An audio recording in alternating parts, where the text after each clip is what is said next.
কারা কারা শুভেচ্ছা জানালো এখন পর্যন্ত এবং এই সাফল্যের পিছনে কার হাত প্রথম আছে? অনুভূতিটা অনেক সুন্দর লাগছে।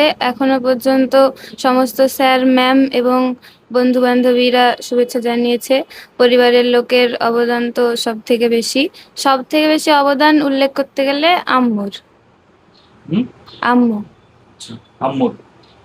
আচ্ছা, এই যে মাধ্যমিকে গোটা রাজ্যের মধ্যে নবম হয়েছিল, আশা ছিল ওরকম? ভালো রেজাল্ট করব আশা ছিল, তবে র‍্যাংকের মধ্যে আসাটা খুব ভালো লাগছে।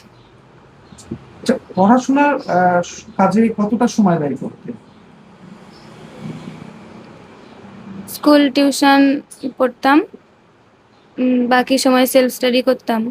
সবসময়ই যাবতীয় কাজ বাদ দিয়ে সবসময়ই পড়তাম। এই যে সবসময় পড়াশোনার ক্ষেত্রে অসুবিধা হয়নি? কখনো অনেক সমস্যা ঘটে। এরকম কোনো সমস্যা নেই? সমস্যা তেমন হয়তো। পড়াশোনা করতে ভালো পড়াশোনা হ্যাঁ, এখন মানে কোন দিকে যাওয়ার ইচ্ছা আছে, কি হওয়ার ইচ্ছা আছে? ইউপিএসসি দেব, তবে অপশন হিসেবে নিটটাও রাখছি। নিটটা সিকিউর করার পর ইউপিএসসির দিকে যাব। কেমন আইএএস। লাগছে এই যে রাজ্যের মধ্যে নবম, সবাই ফোন করছে, সবাই আসছে, শুভেচ্ছা জানাচ্ছে, কেমন লাগছে? অনুভূতি অনেক ভালো লাগছে।